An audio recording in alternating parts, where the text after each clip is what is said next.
আসসালামু আলাইকুম রহমতুল্লাহি ওবরাকাত। সম্মানিত মুসলিম ভাই বোন, মাগফিরাত আর নাজাতের মাস রমাদান।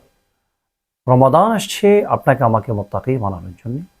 এই মাসে সিয়াম, কিয়াম, কোরআন তিলাওয়াতের মাধ্যমে আমরা নিজেদেরকে আল্লাহ তাআলার প্রিয় বান্দা হিসেবে আমরা কি করব, তৈরি করব। কিন্তু অত্যন্ত দুঃখের ব্যাপার হলো, রমাদানের যতই দিন গড়ি সামনের দিকে যাচ্ছে, ততই মনে হয় যেন আমরা ইবাদতের বিষয়ে উদাসীন হয়ে পড়ছি। বিশেষ করে রমাদানের সেই দশকে রয়েছে লাইলাতুল কদর।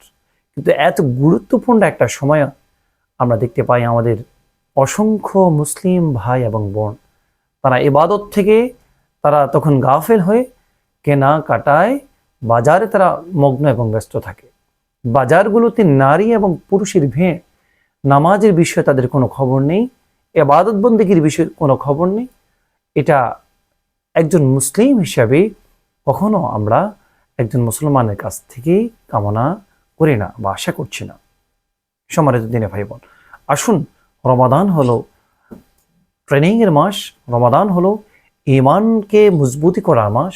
রমাদানের শেষ দশকটা অত্যন্ত গুরুত্বপূর্ণ। এই শেষ দশকটাকে আমরা হেলায় ফেলায় না কাটিয়ে, বাজারে কেনাকাটায় না কাটিয়ে, আমরা এই সময়টাকে বেশি করে ইবাদতে মনোনিবেশ করব।